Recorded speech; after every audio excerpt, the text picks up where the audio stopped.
for hours and hours about work. Is it so much of a fucking nuisance that you like compensation? I had a draft of this script before you ever came into my life.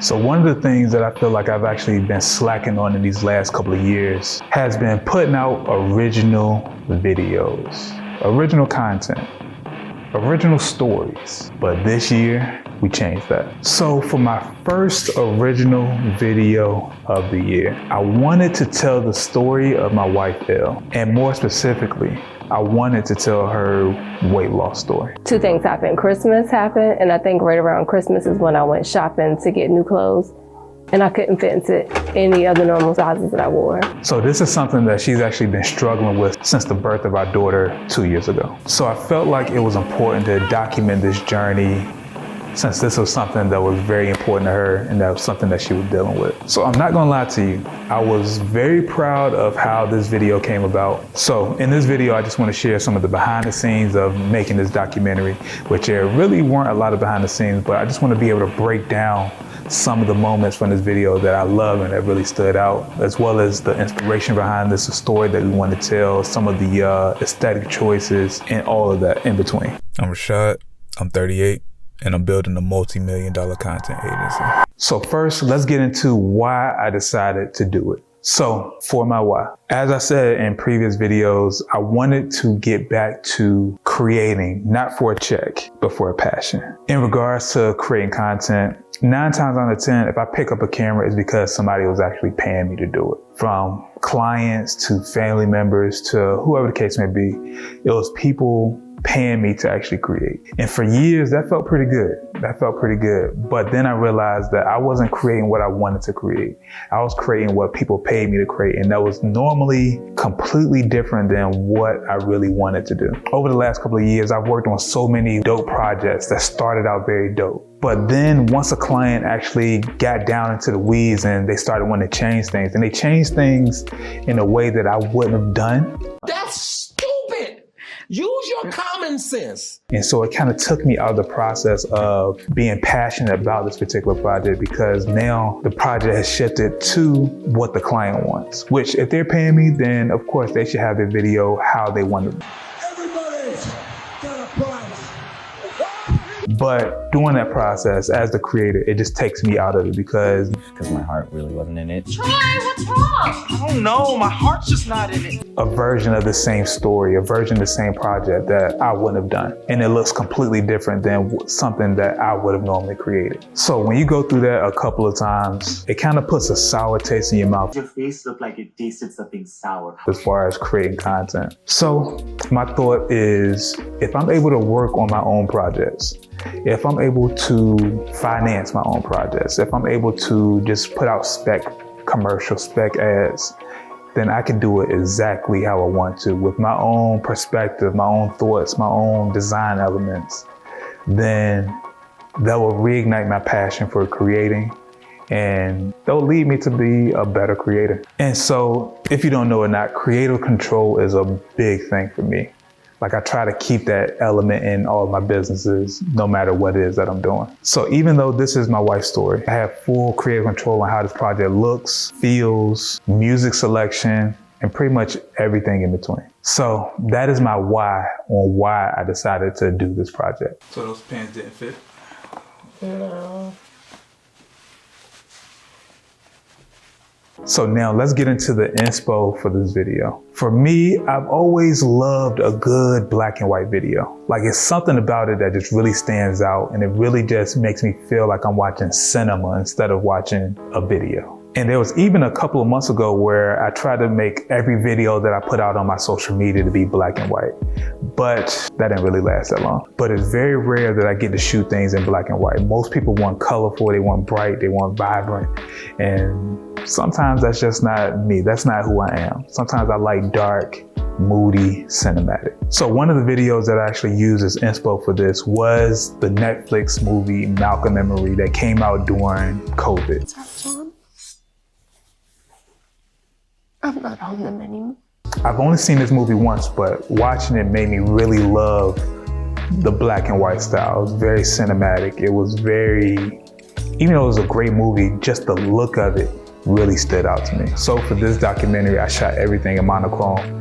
And instead of trying to do that in post, I switched the settings on my camera to monochrome. So everything that came out was black and white. And I feel like I could have just added a LUT to it or changed it in post, but I wanted to, while I was shooting it, to be able to see exactly how it was gonna look. If the blacks are gonna be too black, if it's gonna be too shadowy, if the whites is gonna be, white enough. Like I wanted to be able to see all of that while I was in the middle of shooting, instead of trying to figure it out, in post, which I never like doing. So tip, get it right while you're shooting. Another thing as far as like inspo for this video. So lately I've been watching a lot of videos from the YouTube creator Dodford. He does a lot of documentary style videos on different creators, as well as public figures, actors, comedians, everything. And what I love about his content is that the way that he tells his story is not with him doing a talking head, even though he's done a lot of those in the past, but lately a lot of the way he tells his stories is through videos that are already online. And he used the dialogue from those videos to tell the story that he wants to tell in those videos. And, growing up as a child, I didn't understand, racism.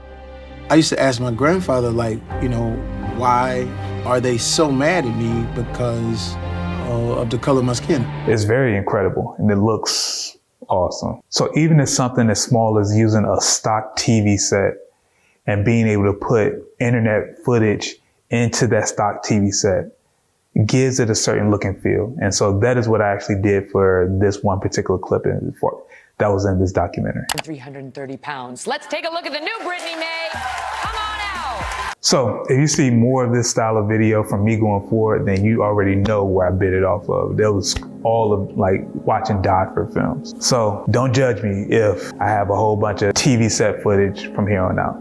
Don't judge me. Y'all gonna judge me though.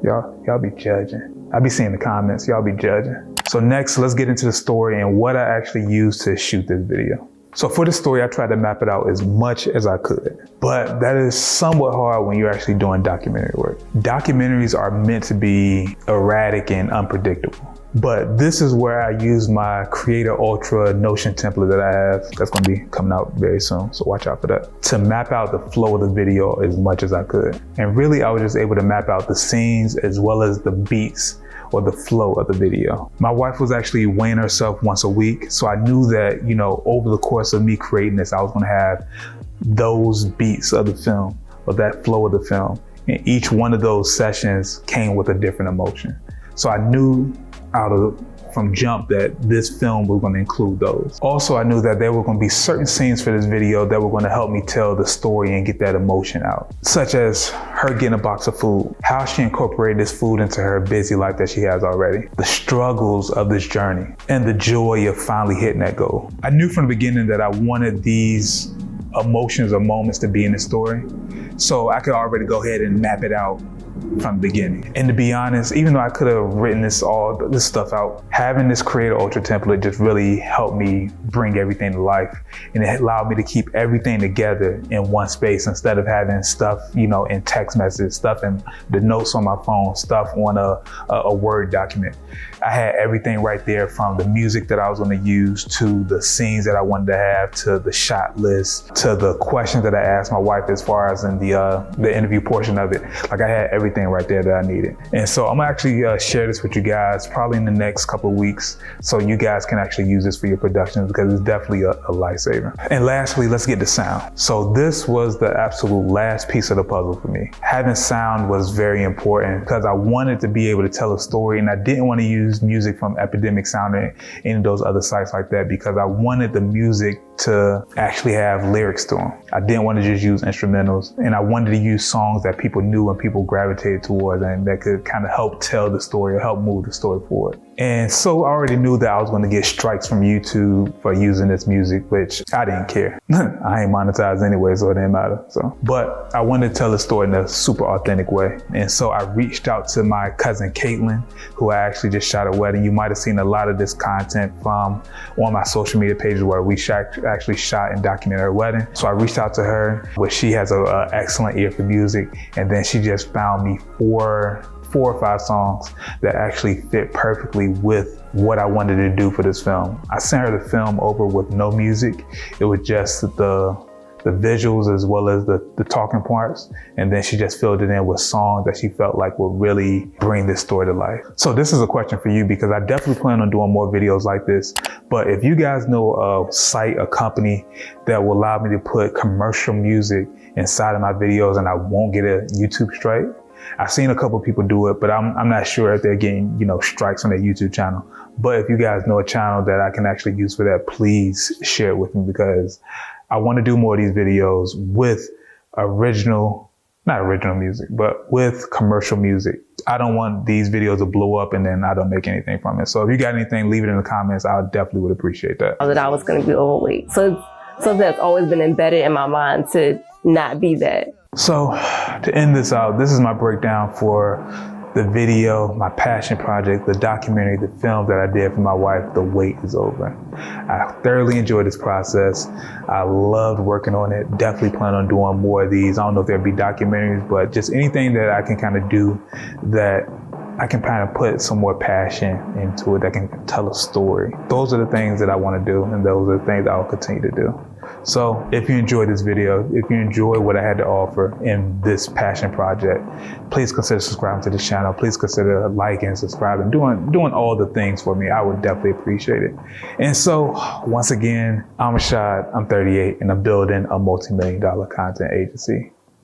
Thank you for following along in this journey of mine.